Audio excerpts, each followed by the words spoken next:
This is the Seahawkers Podcast, episode 309. I'm Brandon Schultz of the Military Seahawkers, and joining me, my good buddy and Montana Seahawker, Adam Emmert. Brandon, I hope you spent your bye week much like the Seahawks and I did, which is undefeated. Did you remain undefeated over the bye week? I don't remember getting defeated by anything, so I must be. You look undefeated to me. Still undefeated. At worst, you may have had a tie in there, I think. Maybe when it comes to battles with young kids in math, and I may have fought to a tie in some of those situations. There you go. Still not a loss. You didn't take the L, so that's good.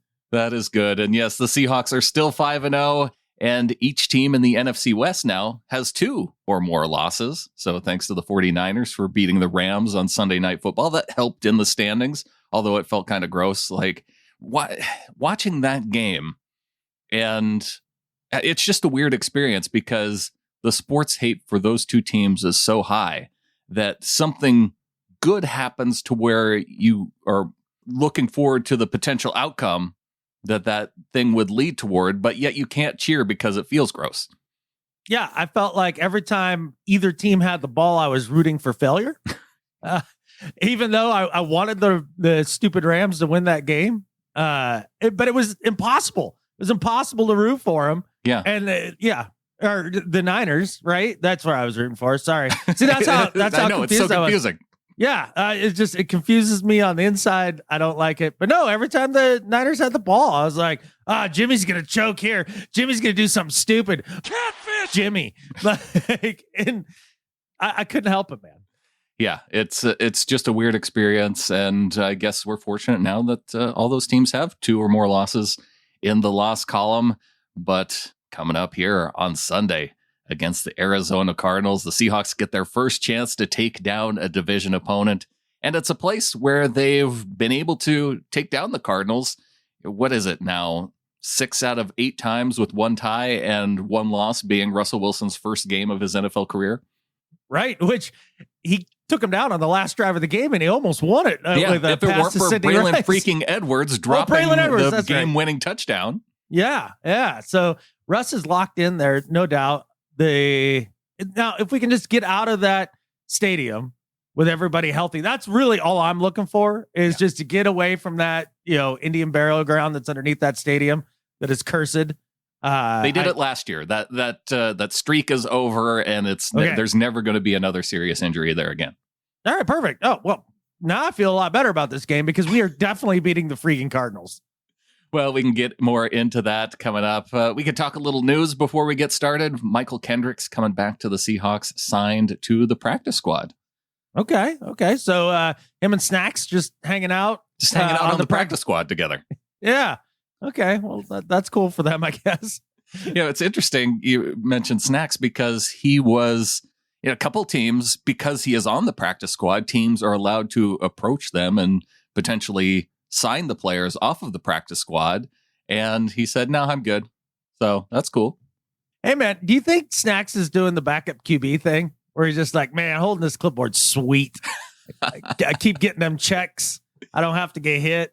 Yeah, except I think we might need him coming up here in at least through this stretch of NFC West teams, right? Because we're now getting into the meat of the Seahawks schedule where they're taking on the Cardinals twice, the 49ers, the Rams, and all 3 of those teams are more effective when they're running the football, and having Snacks in the middle to help, stop those runs up the middle would be huge. Look, we need him for every game going forward with the defense the way that it is. There's no doubt about it. I mean, is he a guy who can play a little bit? If the answer is yes, then we need him. It might be the same for Mychal Kendricks, who apparently will never go to trial for any of his things. No, he will be, 45 years old and is just, maybe still 45. Bouncing around from roster to roster.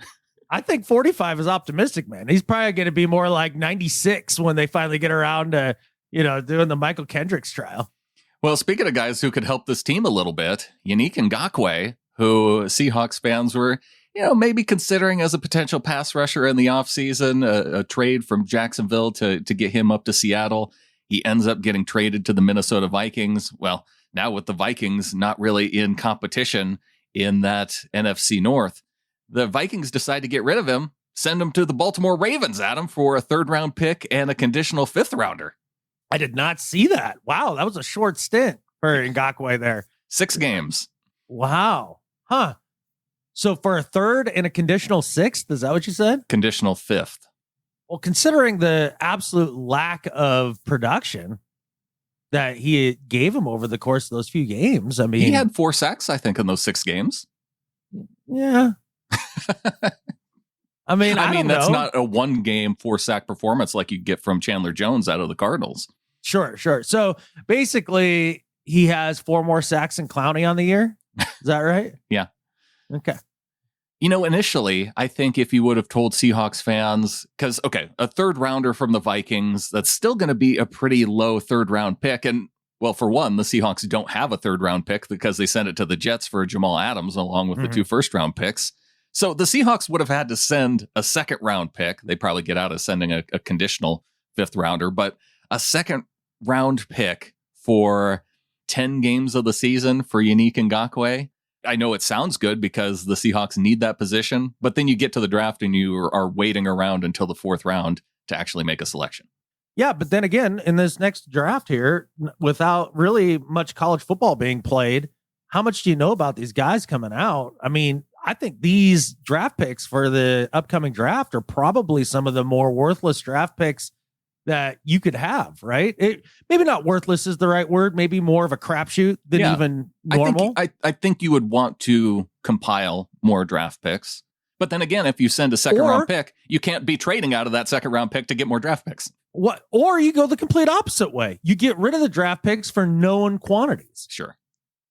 And if it were the situation where you're signing Ngakoue long-term, then maybe it makes it worthwhile. But yeah, it's I've seen some feelings of despair just by the fact that now the Ravens have been able to trade for Marcus Peters, Calais Campbell, and now Yannick Ngakoue for 2 5ths and a 3rd-round pick. Yeah, that's some shrewd stuff. There's no doubt about it. I mean, who is the GM there now? The guy who took over for Ozzie? Yeah, that guy. That guy. Well, he learned under Ozzie, and you can tell because he's a sharp cookie. No doubt about it.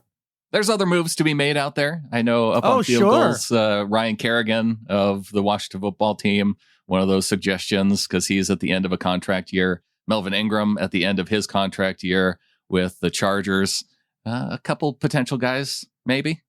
Yeah, there's always possibilities out there. And let's all remember that every time that John does pull off one of these trades, it's one we didn't see coming. So the idea that we're going to sit here and, really hone in on a guy that we think is going to be who he pulls the trigger for, I don't know that that's going to happen. And really signing even Antonio Brown to the offense. Like I know the joke is made quite often, like, can Antonio Brown rush the passer? No, he can't. And no, I don't even think we need him as wide receiver 4 on this team. No, absolutely not. No, I want no part of Antonio Brown. No.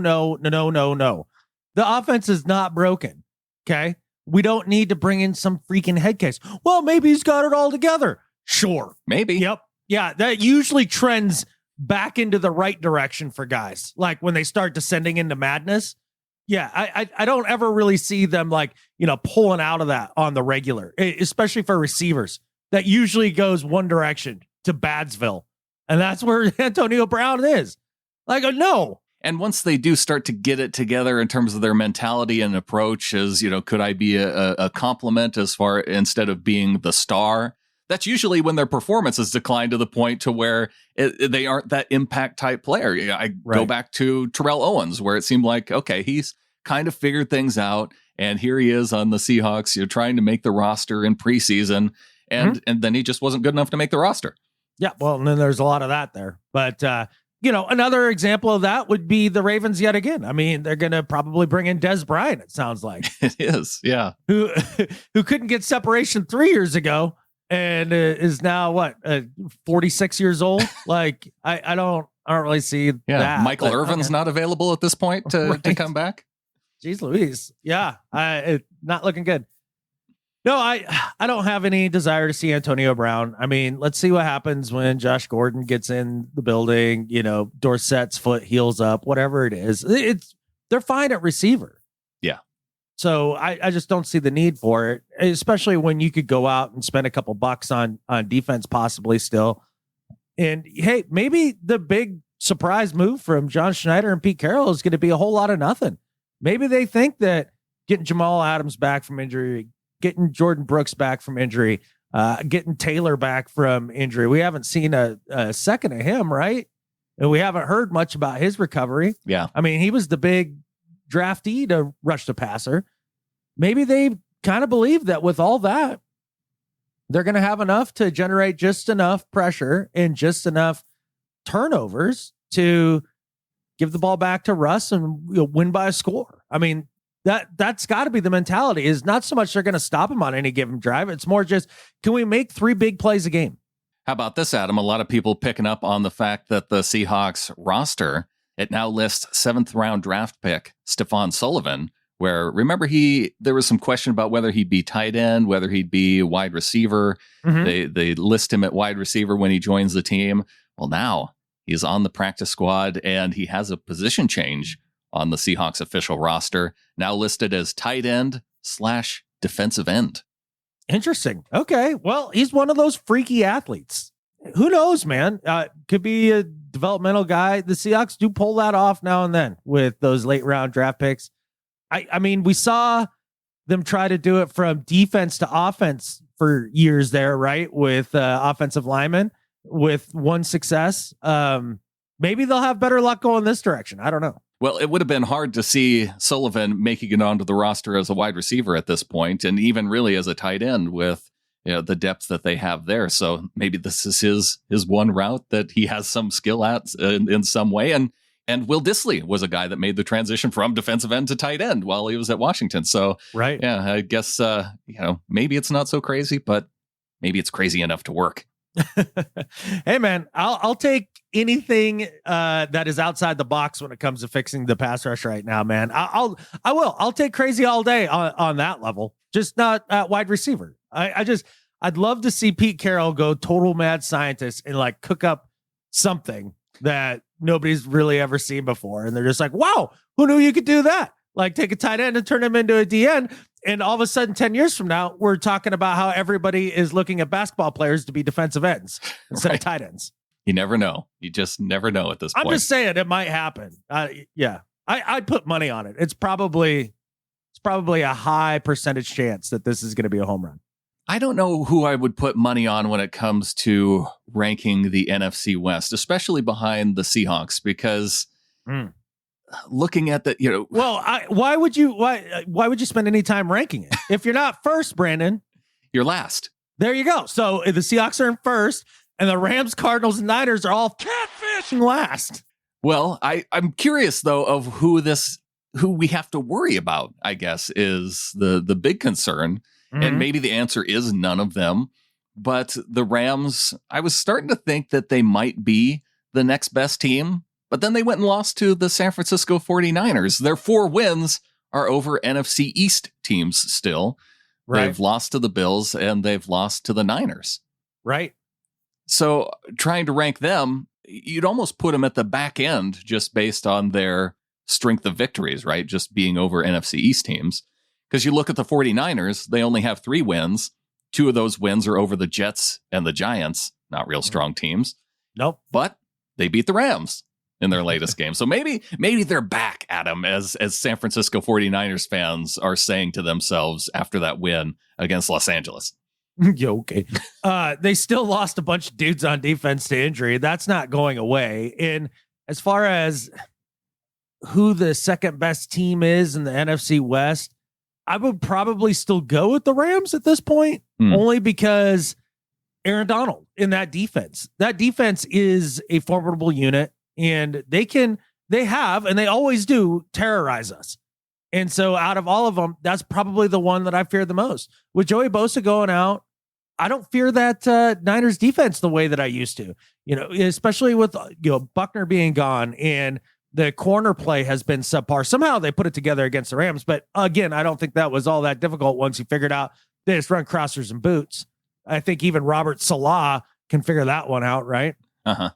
Look, I just don't fear that Niners defense, and I just give Garoppolo any kind of difficult situation, and he's gonna screw up. That's just who he is.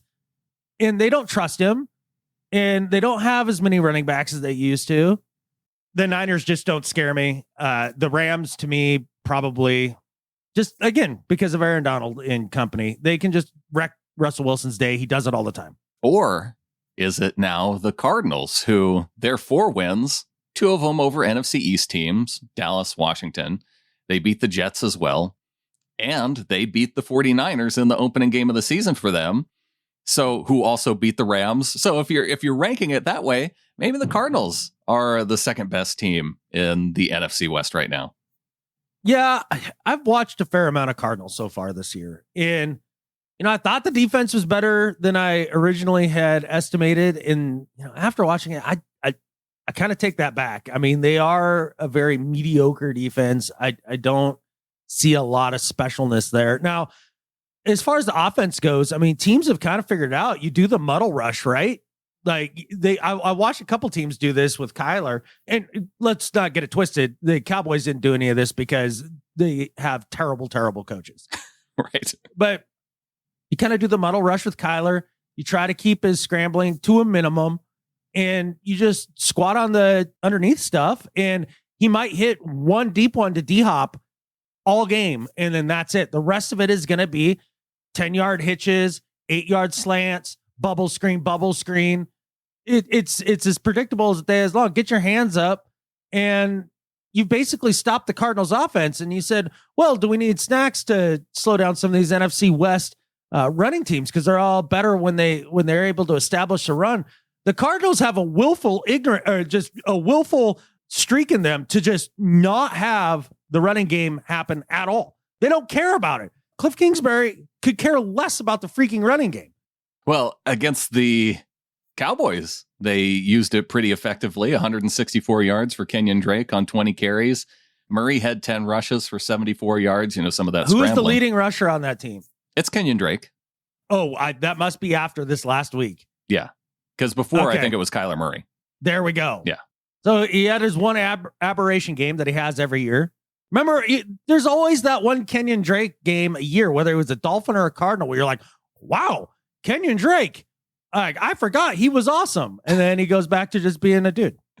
Yeah, it was by far his biggest performance against Washington. He had 20 rushes for 186 yards. So he doubled up his yards per attempt against the Cowboys.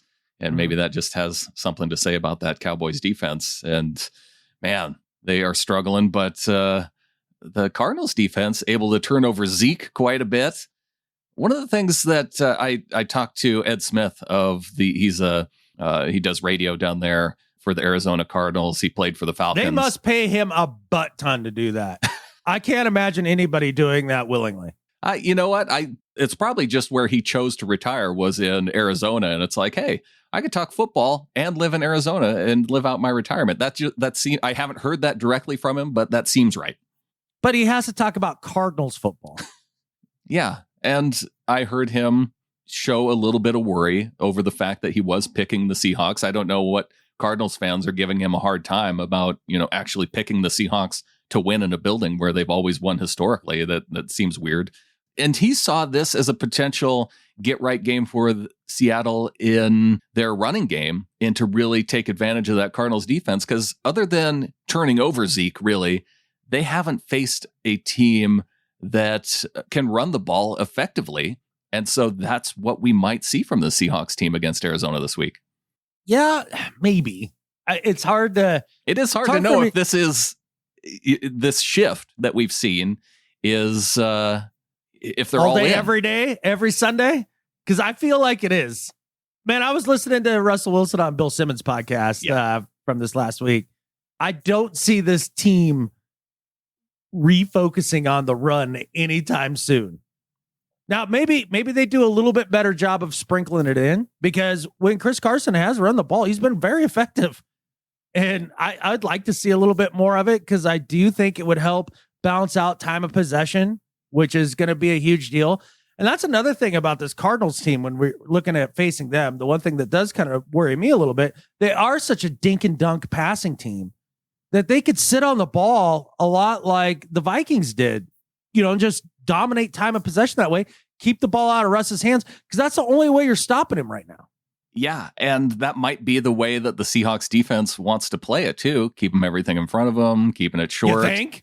That's what we've seen. They will allow that. So, how do they approach Kyler Murray? Do they do something similar to what Carolina did? And I could see them as a defense sending 3 guys in the pass rush. Ken Norton Jr. hasn't been shy about only rushing 3 players, but putting a guy like Shaquem Griffin on the field along with those 4 guys up front, just kind of dropping him back and being that spy on Kyler Murray. So as you rush 3, trying to keep him contained in the pocket, and then having Shaquem be the guy or Bobby be the guy to kind of clean up that middle when he tries to move up into the pocket.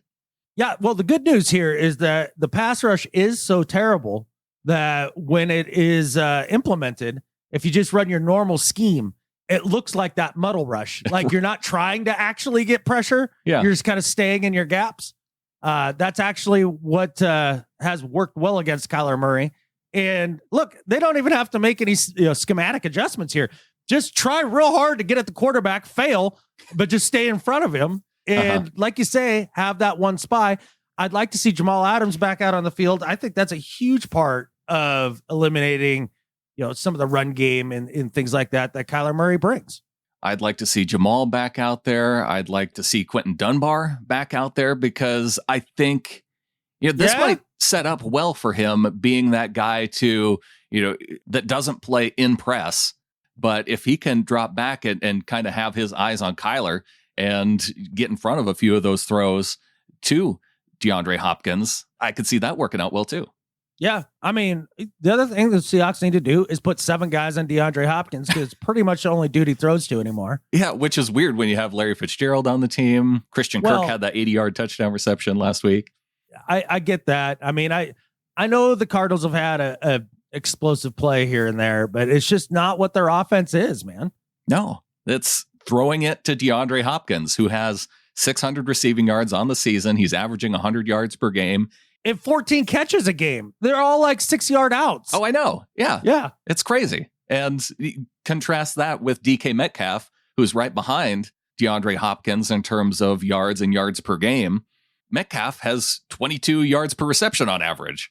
Right. Yeah. It's a vastly different attack. There's no doubt about it.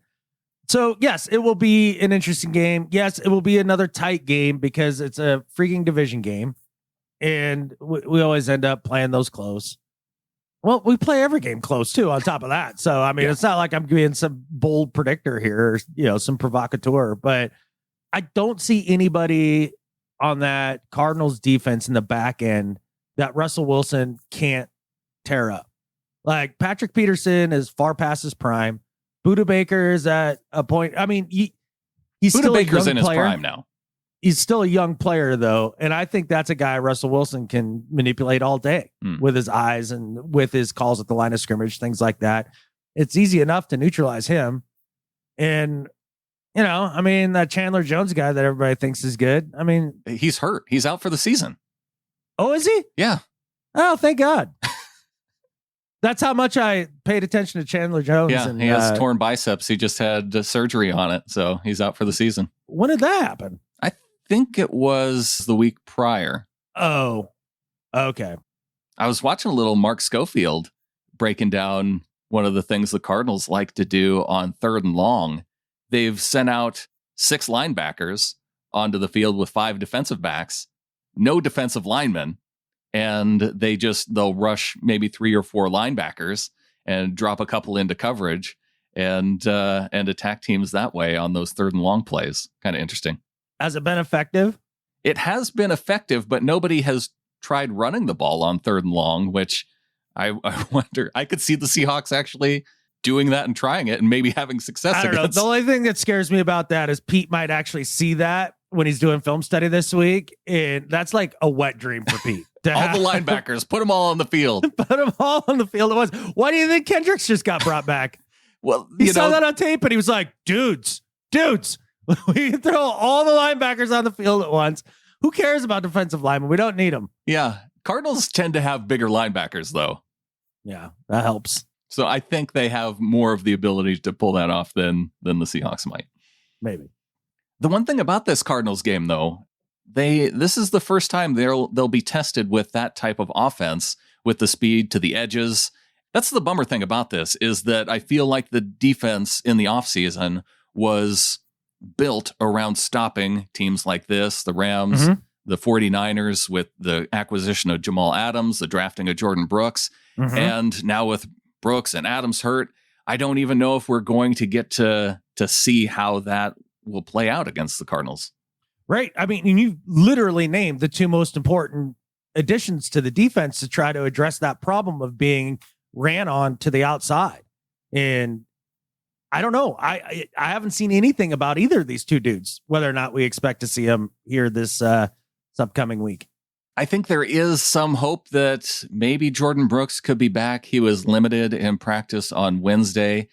We won't see Thursday's injury report until a little bit later. Jamal Adams sat out of practice on Wednesday, but they have tended to rest veterans on Wednesday, whether or not it's Dwayne Brown. You see the load management designation for DK Metcalf and Tyler Lockett on Wednesday now, which I feel like, isn't that an NBA term?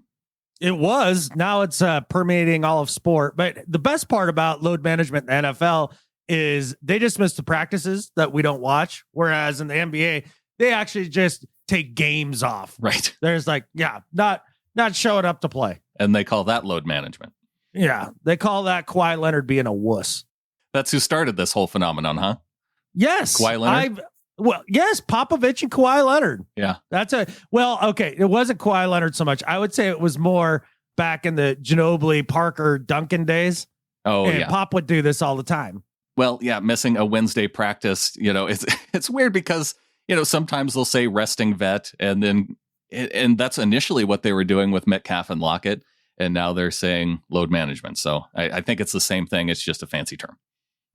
Oh, totally. And I don't know. I mean, maybe they have to take a number two, and they just takes them all day, and so they're out because they're managing a load. I don't know. All right, moving on. Hey, man, had to throw in one poop joke for the show.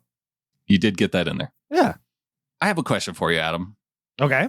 With the slogan and those who recite the slogan, do you think this and is have it printed on T-shirts and bumper stickers and have it tattooed on their forehead? And yeah.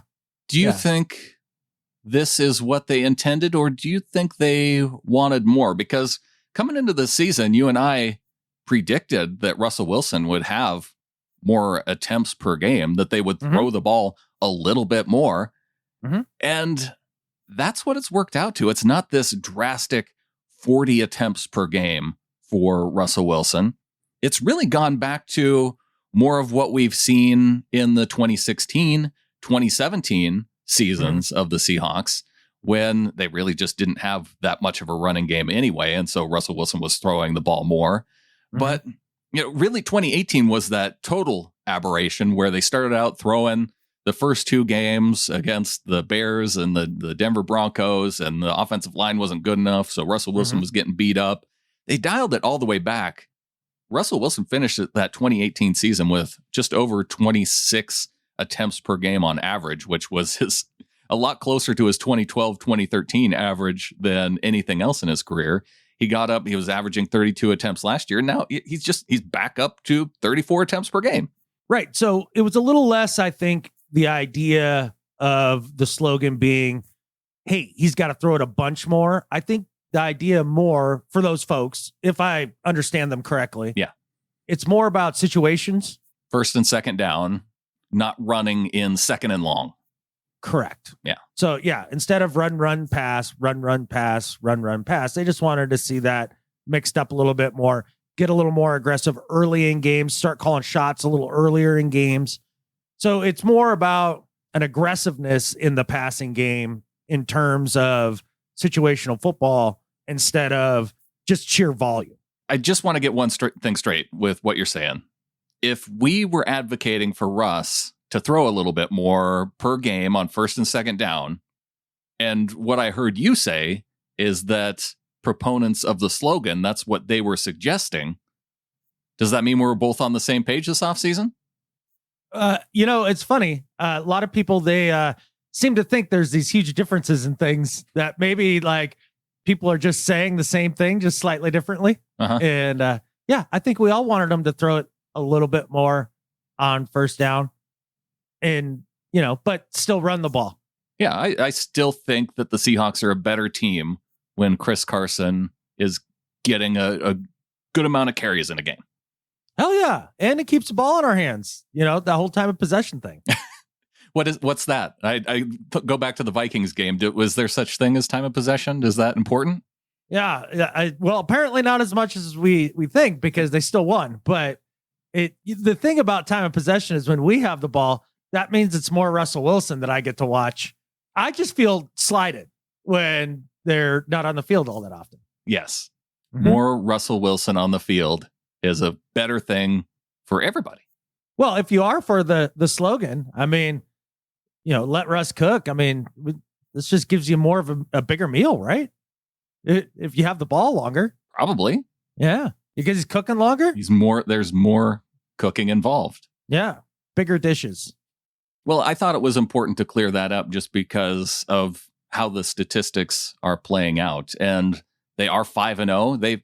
They've had, I went back and counted the number of 5-0 stretches they've had just over the course of history with Russell Wilson and the Seahawks.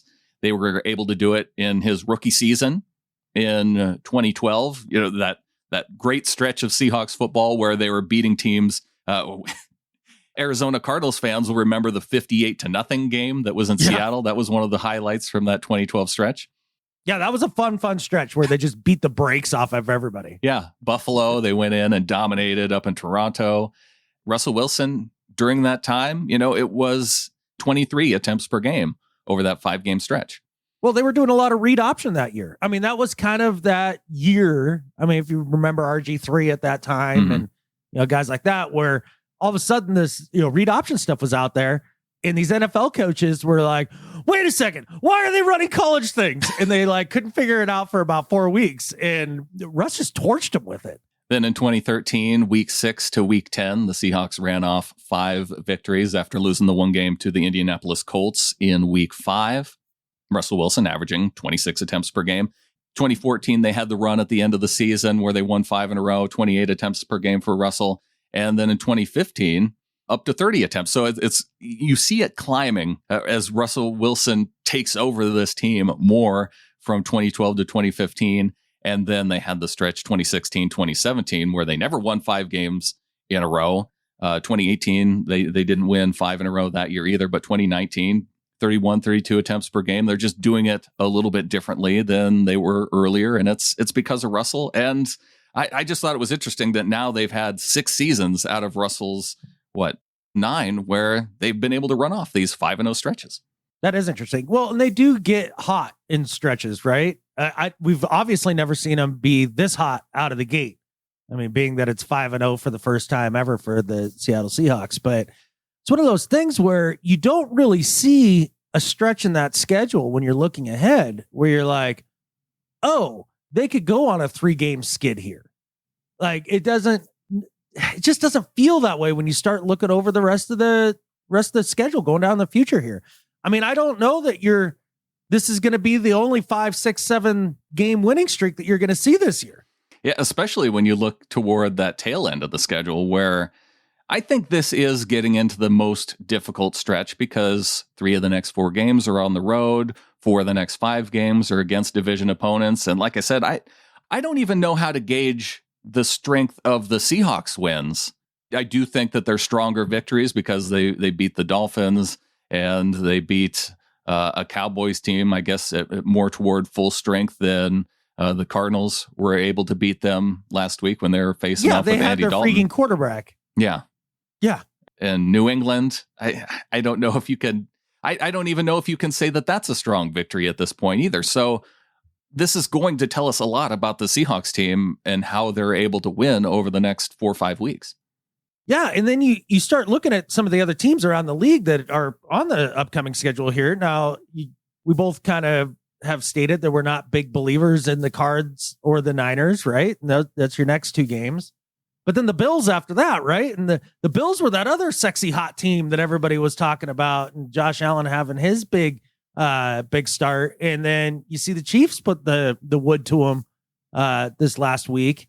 I did watch a tiny bit of that game. And the Titans before that. I mean, the Titans smushed them. The Titans are looking pretty good. I think they're legit. I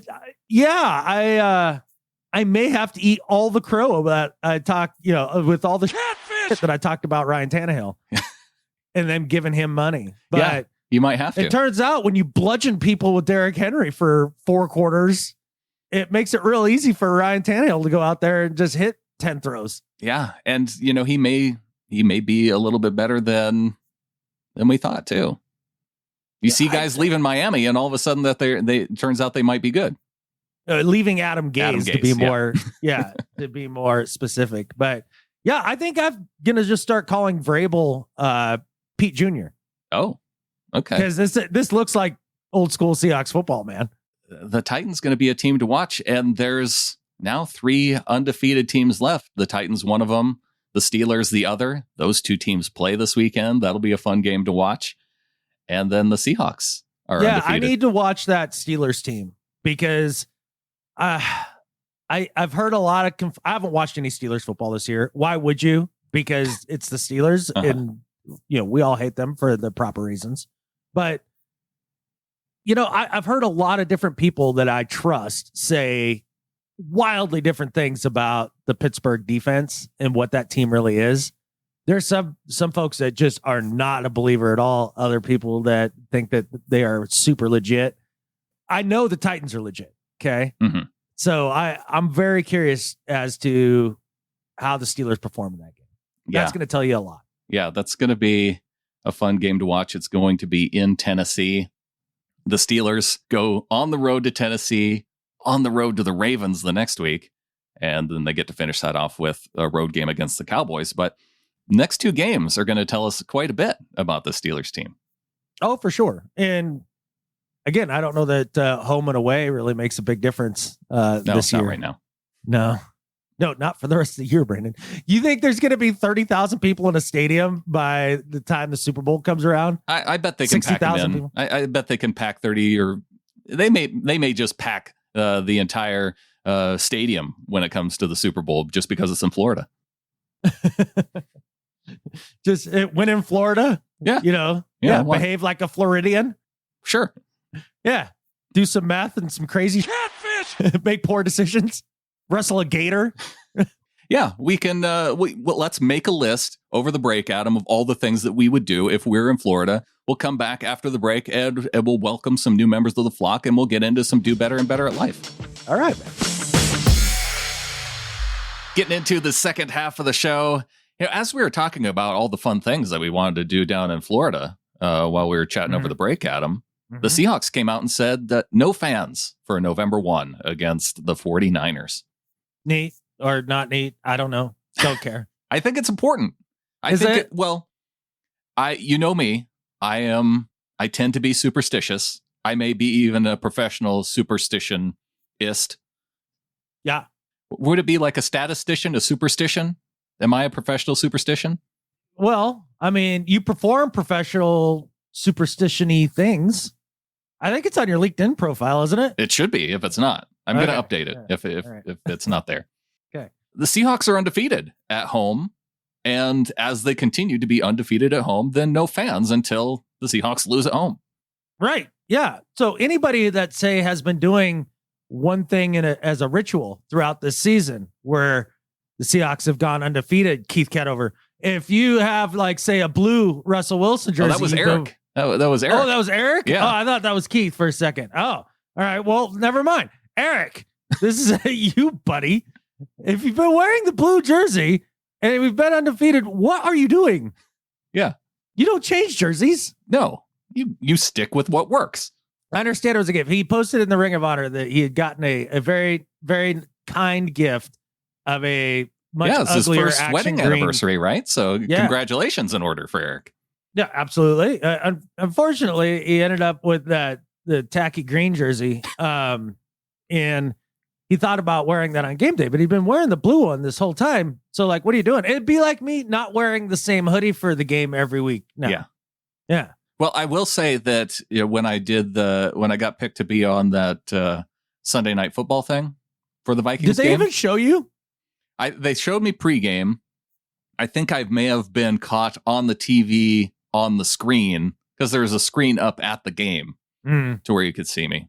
But yeah, Okay. it was not a whole lot of TV time for me. But that was not what I was going toward on this. Yeah. I started the game with the Karen jersey. Yeah. That did not work. And in halftime, I switched over to my action green Tyler Lockett jersey. And then they had the 21-point swing and ended up winning the game. So see, the action green, it has its purposes. Well, I don't know that it's so much action green, and just that it was the one that's your winning one. That just happens to be your winning one. Yes. Now, see, Eric's is blue, and see, for me, that my hoodie's blue.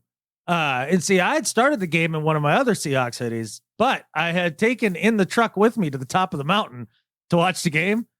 This hoodie, the one that we'd been 4-0 in that point. And after the first quarter, when it wasn't going well, I switched that up. See, this is important stuff. I feel like fans need to know how to be a fan properly. And do your part. These are good tips. These are pro tips from a professional superstition. Yes. If Ryan Fitzpatrick fans were wearing their gear appropriately, like maybe you trimmed your beard in the last couple of weeks, maybe too many Dolphins fans trimmed their beard just in the last week or so. Now Ryan Fitzpatrick benched and Tua now taking over for the Dolphins. After he's put in a couple really good games in a row. I know. I don't understand that at all. They want Tua to be they want him doing Tua things all the way up to the playoffs, maybe. Great. So the guy that basically had a busted up hip that everybody was worried about gets drafted too high, goes to the Dolphins. Yeah. And so the first time they're going to like throw him out there as a rookie to start, they're going to do it against Aaron Donald. Sure. Yeah. Yeah. Oh, perfect. Yeah. What a smart idea. I think maybe this is what's bothering you then. It's the fact that you think that Ryan Fitzpatrick has the potential to get a win over the Rams more so than Tua. Yes, absolutely, without question. And not only that, but like if you're a Dolphins fan, why do you want your dude with the hip going against Aaron Donald? It's like I would be holding my breath the same way the nation did collectively when Alex Smith entered the game. But that wasn't the plan. Like they weren't going to try to roll him out there, Alex Smith. Right. No, he was not the starter that week. Right. The Dolphins are doing this like a week ahead of time. Yeah. If it 2 weeks ahead of time, there's a bye. It is a bye. And so that part makes sense. And then if you look at the schedule after the Rams, it's the Cardinals, Chargers, Broncos, Jets, Bengals. So I feel like that's a good stretch to maybe break in a new quarterback. Sure. But against Aaron Donald, yeah, that's... I don't know why. It doesn't make any sense to me. Especially, it's not like Fitzpatrick has been playing poorly. That's the thing, is he's actually been playing pretty well. No, they crushed the Niners 43-17. They shut out the Jets 24-0. Yeah, and played pretty decently against the Seahawks. How bummed out would you be if you're Ryan Fitzpatrick right now? I mean, you knew it was the deal, right? Yeah. But I watched an interview with him, and he kind of sounded bummed about the whole deal because he talked about just how crazy of a business it is when after you essentially get fired for your job, then you're on Zoom meetings with the guy who fired you, and then you're stuck in a room with a guy who is replacing you. Right. And I think he'll do well with it. I just don't think he likes it, and I don't blame him. If you're the Cowboys, don't you trade for the beard right now? I don't know if you're the Dolphins if you make that trade, though. Why? You're not going to put Fitzpatrick back in? I Once think you go to it, like you can't take him out. Like he's just got to roll with it for the rest of the year. Sure. But I think having that veteran presence of Fitzpatrick in the locker room was probably good for Tua. But is it good for Fitzpatrick? He could be playing somewhere. He could be out there making a difference with the Cowboys team that's going. Well, I guess with the Cowboys, he could. I don't know if I like him behind that Cowboys offensive line, but He would, I guess, have the potential to win that division. Look, he's definitely... He's that much of an probably upgrade the over best Dalton that it would be worth Yes. the Cowboys making the trade? Yes. Okay. I thought Dalton would be better. He is not. It was one game. Yeah, well, we'll see. I mean, he did have all week to prepare, and then he looked like he didn't. But it was Zeke that was just putting the ball on the ground all game, too. True. He's got to hold on to the rock. No doubt about it. What do you say we welcome some new members of the flock? You know, that would raise my spirits today. I could use that. I need some new flockers. Yeah. Well, we have one new flocker, and that's Keone, who came in at $5 a month. He pledged for the entire year, so welcome to the flock to Keone. Dude, and you know what I like about that the best is that Keone there definitely committed. Right. You know, to like a year. It wasn't just like a dabble. Yeah. All in. Boom. Yeah, I like the annual pledges, and we did have a couple people upgrade their pledges. You know, we talked about it being Flocktober, and we talked about it being, you know, a nice goal to shoot for a 10% increase in new members of the flock. But I guess what I got from last week is that maybe that's not what Flocktober is about. Maybe it's about people who have been members of the flock and stepped away for a minute, decide to come back, or maybe to where you check and see, okay, is what I'm doing to support the show, is that the level I want to support at, or do I want to bump it up a little bit? Because we got Jeremy Minor coming back in at $12.12 a month. Hey, welcome back, man. Welcome back to Jeremy. It's been a minute. Yeah. And Chris came in at $5 a month for the whole year, and Chris has been on board before, but now putting down for the entire year. See, I like it. So, you know, the best part about Flocktober to me and what it means to me, it's a season of giving to us, me and you. Right. Where we get people to give things to us, like money. Uh-huh. And I think the spirit of Flocktober is amazing for that. It's my favorite month. Others who are in the giving spirit of Flocktober, Norma Holter comes in, ups her pledge from 3 to 12, so a nice raise from Norma. Oh, yeah, appreciate that. Chris Woolston up from $1 a month to $12.12, so welcome to the Ring of Honor group, Chris.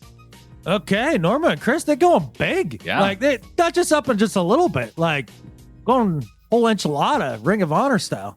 And also in the Ring of Honor, Aaron Fisher in at $12.12, up from $5 a month, so welcome, Aaron. Awesome. Welcome, Aaron. Hey, and I got my gift game working a little better. Did you? One of the...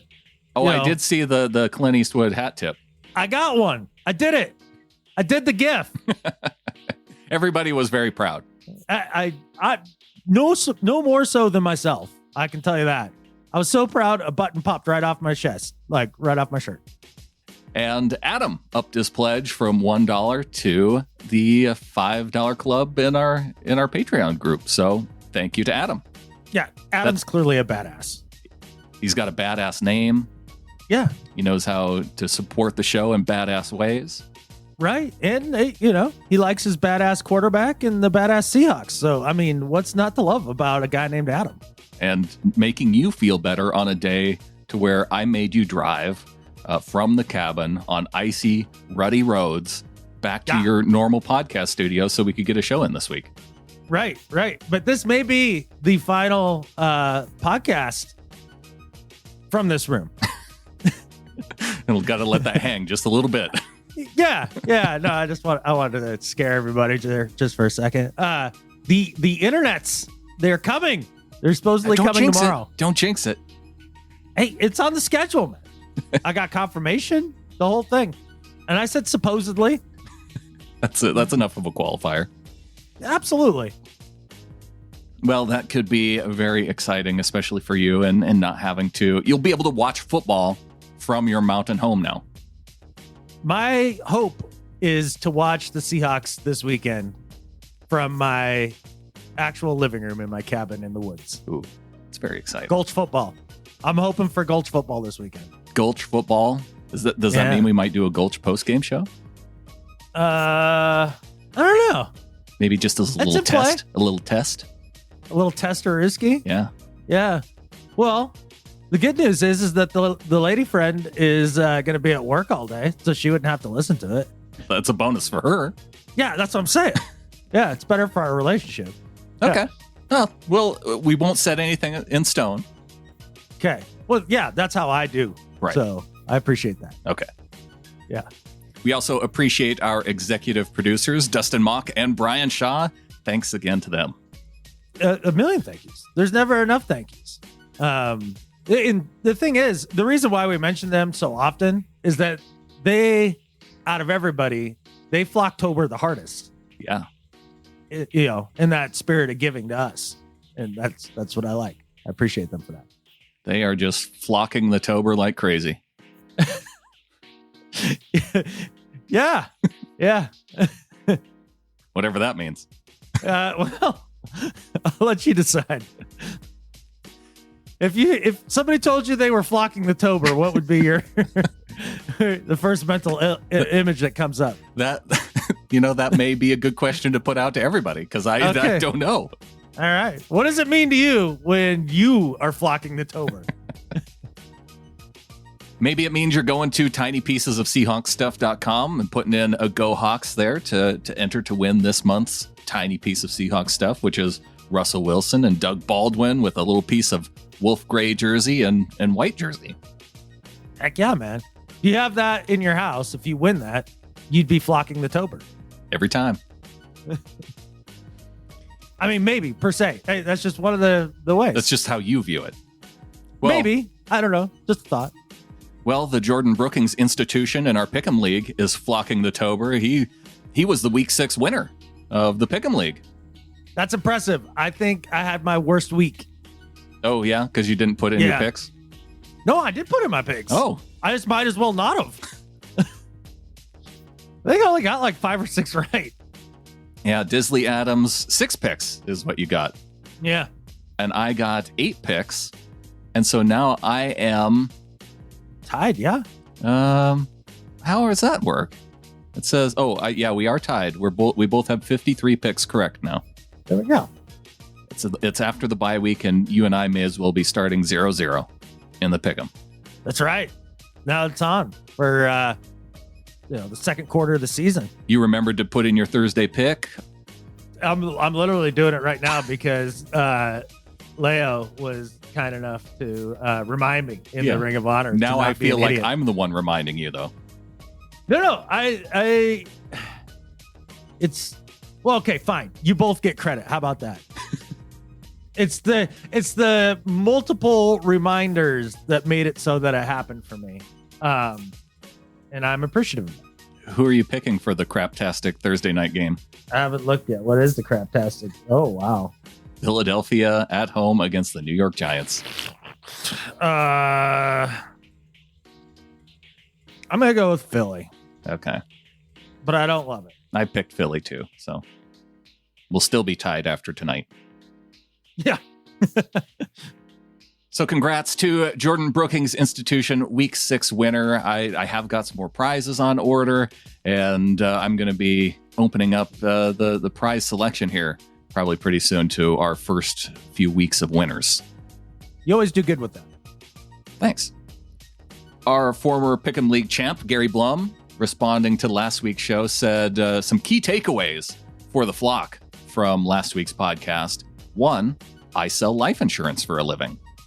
2, everyone, not just Seahawks fans, should own some. 3, fandom is not a question on the application, nor is it considered a pre-existing condition. That's good to know. That's good to know. Says it makes for great defense. Maybe Ken Norton should look into it. There we are. Look, I didn't know that Gary would be the answer man on this, but I appreciate him chiming in. I think we need a sponsored life insurance. Like Gary could be our life insurance sponsor now for the show. Yeah. Considering these close wins. Right. And also, if you guys need life insurance, just hit up Gary in the Ring of Honor. He'll get you hooked up. Right. Yeah. Hey, speaking of people to hit up in the Ring of Honor, I posted a link there. My sister-in-law does the Scentsy stuff, those little wax warmers, and they're coming out with NFL and Seahawks warmers. So I will put a link in the show notes if anybody wants to pre-order one, because once they go on sale, they sell out fast. So you're going to want to pre-order it. And I'll put a link in the show notes for everybody to, if you want a Seahawks Scentsy wax warmer, they're $45 and you can put in your pre-order. A wax warmer? Have you ever gone to somebody's house and it smells pretty and they have the little dish that has a little bit of wax in it? Yeah, isn't that called a catfish candle? It's like, I mean, why do you need to spend $45 on an electronic device for that? Like, can't you just like light a candle? you could light a candle. You could, but doesn't that warm the wax? That's the whole point of candling? I think candling is makes for more fire hazards, and so this is a safer way to go, and it lasts longer. The scent, I believe, lasts longer. I don't know. Well, You're not a melty wax expert. I know that candles melt wax. I know that these Scentsy warmers melt wax. They're practically the same thing. So choose what you want. I don't know. Are there any? Let me ask you this: have you ever seen a Seahawks themed candle? Yes. Okay. Yeah. Okay. Well, that's one other option then. Okay. Well, no. What I really want to know is what feels more dangerous to you, electricity or fire? They both have the potential to be dangerous. Yeah, but which one is scarier? Fire. No. Yeah. It's electricity. No, I can Electricity's freaking magic. I can turn off the switch and the electricity goes away. Yeah, well, electricity will jump out and grab you. Like, it literally will. Like, that happens. Uh-huh. Big panels and all that stuff. Yeah, electricity's terrifying compared to fire. Fire, I understand fire. I get fire. This may be a personal choice. I'm just saying, like, I get that. Electricity, it's magic. I've never seen anybody have to go to the hospital to get skin grafts for electrical burns.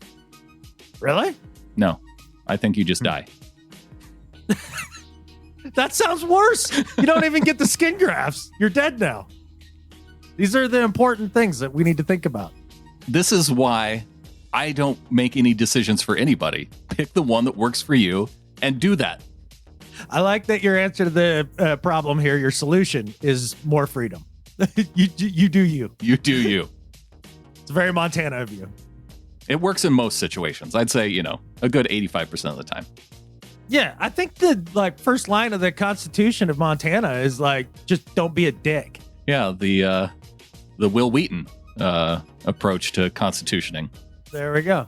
I did not realize that was a phrase that Will Wheaton promoted. Oh, really? Yeah. Yeah, it is. I think it's, in fact, is it called the Will Wheaton rule? Really? Hey, we're talking about Wesley Crusher from Wheaton's law. That's Wheaton's law is don't be a dick. Oh, how did he get that to be his law? He called it.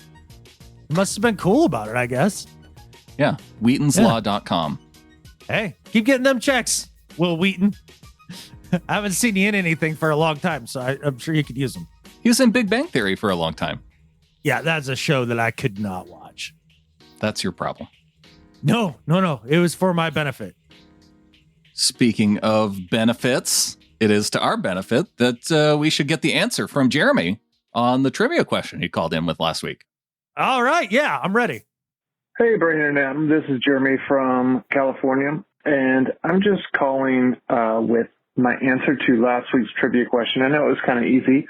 The question was, what is the only team in the NFL that Russ has never beaten? And the answer is the Chargers. He's 0-2 against them. But my question this week is perhaps a little bit more challenging, and that is this. There are only 3 teams in the NFL Russ has never beaten in Seattle. What are those 3 teams? And as a hint, 2 of those teams are from almost the same place. Go Hawks. So 2 teams are almost from the same place, and there's 3 teams that Russ hasn't beaten in CenturyLink. So if they're almost from the same place, that can't be either New York team or either LA team, right? Because it's the exact same place. Maybe it's Buffalo and the Jets or Giants. Then I'm thinking 2 of the teams are the Ravens and Washington football team. That's what you think two of the teams are? Yeah, because those are almost the same place. Oh, sure. Yeah, I guess Philly would be in that almost the same area too. I think you're almost the same area is a lot farther. Philly and Baltimore are pretty close. Yeah, okay. What's closer? Philly and Baltimore or Baltimore and DC? Oh, Baltimore and DC. Oh, okay. Yeah. So, yeah. I don't even have to look that up. I can tell you. Well, I've never been there, smarty pants. Okay. It's within a couple-hour drive, so from going to Baltimore to Philly, too. So everything out east is within a couple-hour drive. Sure. That's why Jeremy's trying to mess with us here. No, I'm telling you, the Ravens and the Washington football team are two of them. And so you get to figure out the third. We've always beaten the Packers. We were at the game. They beat the Lions. Definitely have never lost to the Vikings. The Bears in Seattle. During the Russell Wilson era? Have the Bears even been to the clink? They must have. Since Russ? I mean, it feels like it, right? It just always feels like we're at Soldier Field. Right? That's probably one game. Well, I can tell you we're probably not going to get this with just nailing the three teams. Well, I nailed two, and 2 out of 3 ain't bad. Yeah. So, yeah. I'll go with the Bears as that third team. All right. Well, we'll submit our answer together. Yeah, you saved us last week. That's true. For Jeremy's quote unquote easy question. Yeah, these going to get harder, Jeremy? Gee. Yeah. Wait. Yeah. Is this going to be catfish that I don't know for 1,000? Is that what next? Well, thanks to Jeremy carving out a little niche here. Before we get to the mailbag, if you want to be part of our Seahawkers podcast mailbag, go Hawks at SeahawkersPodcast.com. Noah checks in, says it's Noah, the Noah that helped out with the podcast cover art.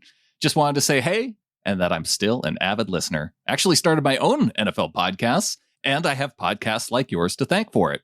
The Seahawkers podcast, Field Goals, and shows like those made me realize how fun podcasting can be. Our show is called Tutter Nation Pro Football Podcast. I'm still learning how to be an effective host/producer, but I'm enjoying every second of it. I'd love to have you on in the future too, or vice versa, if that would work out. My co-hosts are 2 Rams fans, so I'm definitely outnumbered. But anyway, wanted to share with you guys, here's a link to our latest episode. And I'll put a link to Noah's show and in our show notes. Noah helping us out with the cover art. That's awesome. Yeah. So, yeah. I'm very intrigued. That will probably be what I listen to on my icy drive back to the cabin. Hey, there you go.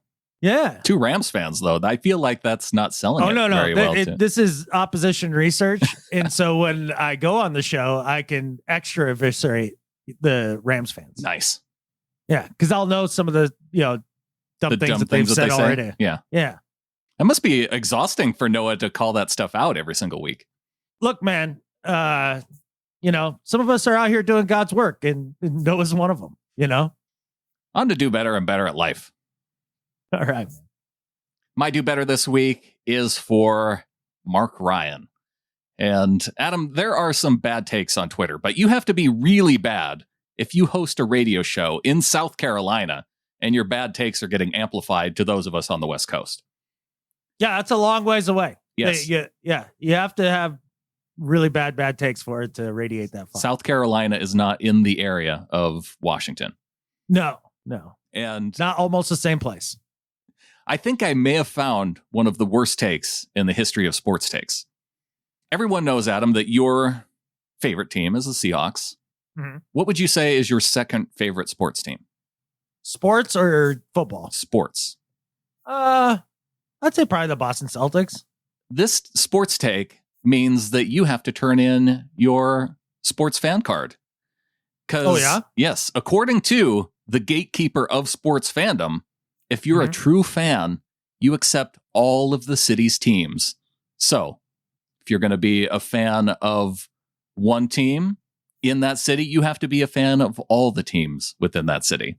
So you just can't be a Celtics fan, because then if you're a fan of the Celtics, you have to be a New England Patriots fan. Yeah, but they're not even in Boston. They're in Foxborough. Yeah, that's Boston area. Okay. Yeah. I've seen people make this case. He says cherry picking one team from a city is weak. In this blog post, he says one of the weirdest things I've ever seen is when fans adopt one team from a city, but not all. Where I come from, you don't do that. I've spent 15 or more years of my life in Houston, Texas. I like the Astros, Rockets, and Texans. I also have spent 15 or more years of my life in Tampa Bay. I like the Bucks, Lightning, and Rays. Do you see a theme here? I like and accept every team from those cities. You can like and support the Panthers, but if you hate the Falcons, you lose the Braves. That's how the rules of sports fandom work. Don't fall for the marketing, folks. No matter what they try to tell you, the New England Patriots are a Boston team. See, he even has it in his blog, Adam. I guess those places are almost the same. Yeah, so this guy is saying you can't be a cherry picker of your favorite sports teams. You have to settle on a city, go with that, and you know what? You just can't be a basketball fan, I guess, if you're a Seattle sports fan. So for the guy that lives in a state that doesn't even have a professional sports franchise, and he's calling himself the gatekeeper of sports fandom, Mark Ryan, do better. Yeah, there's some holes in this because number one, what if you're not from one of the areas with a professional sports team, like you just mentioned here in Montana? We don't have that, so that makes us a bit of a nomad. You have to pick a city and go with it. Right, but then also too, this idea that if I hate the Falcons, then I have to hate the Atlanta Braves as well. Right? Like, why? I don't have to do that. These are questions that aren't for me. These are questions for the gatekeeper of sports fandom.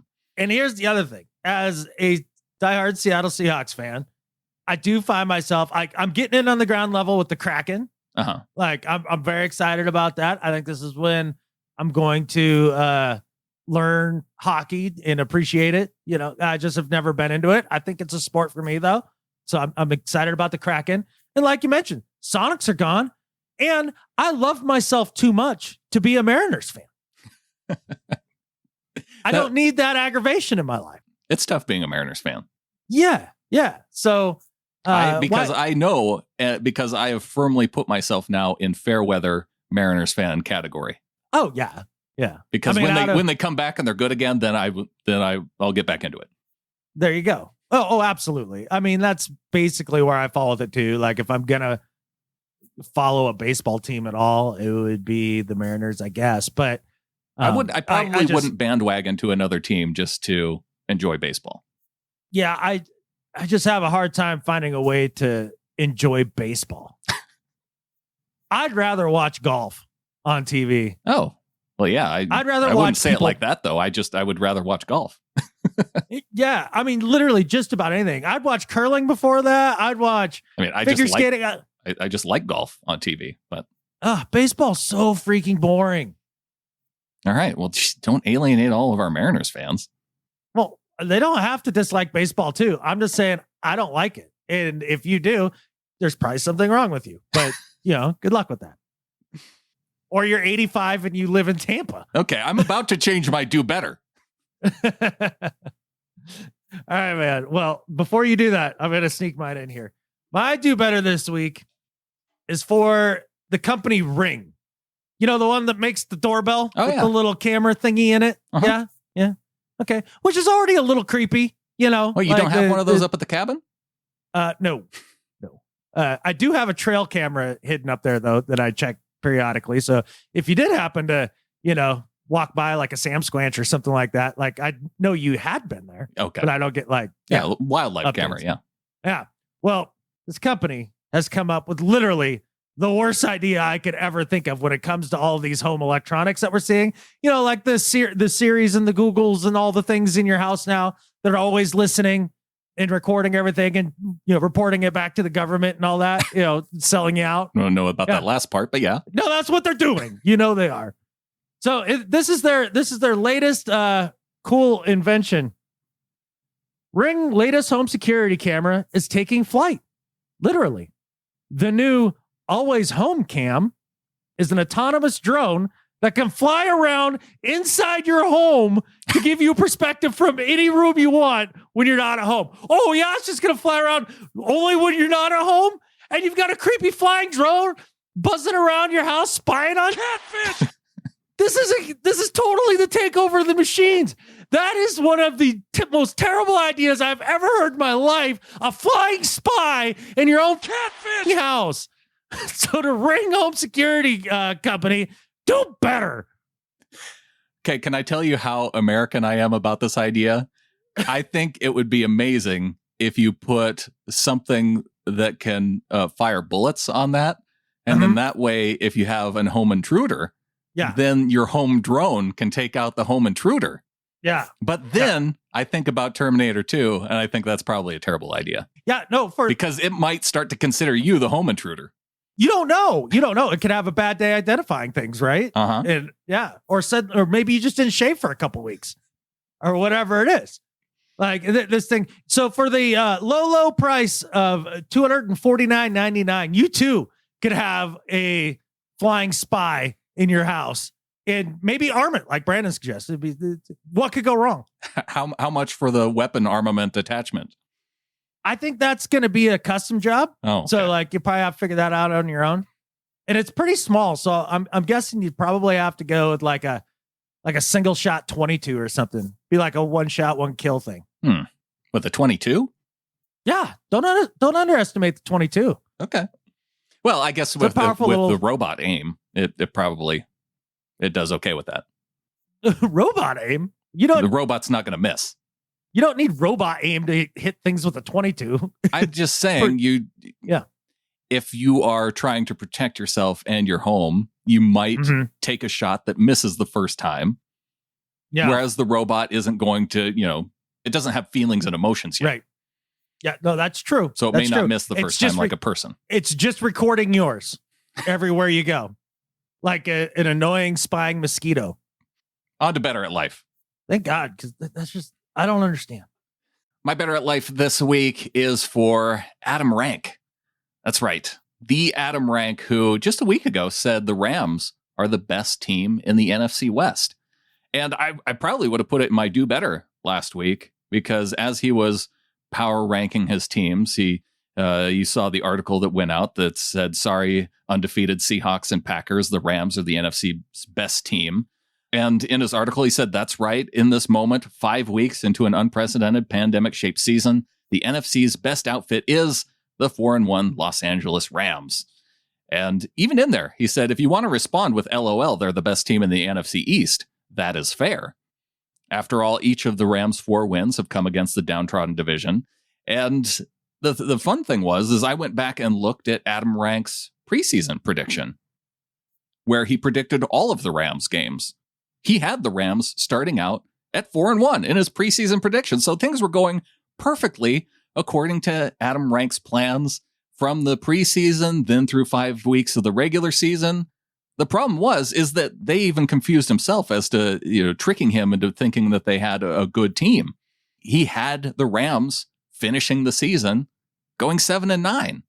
And so I think what happened here is that he actually jinxed it like a true jinx. He had himself thinking that they were good. He called them out as good.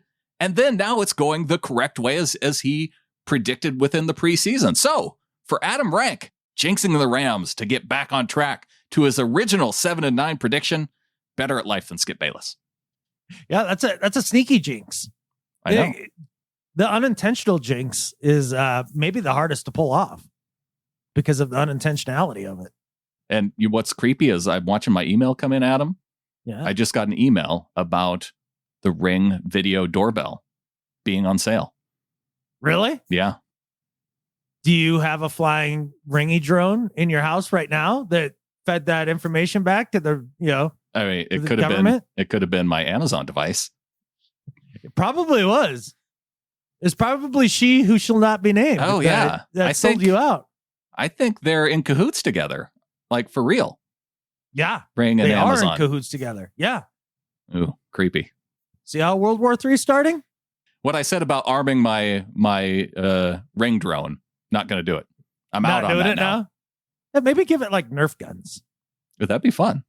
Yeah. For the kids. Yeah. You need an excuse to shoot your kids as often as possible. That would be a good with Nerf guns. Right.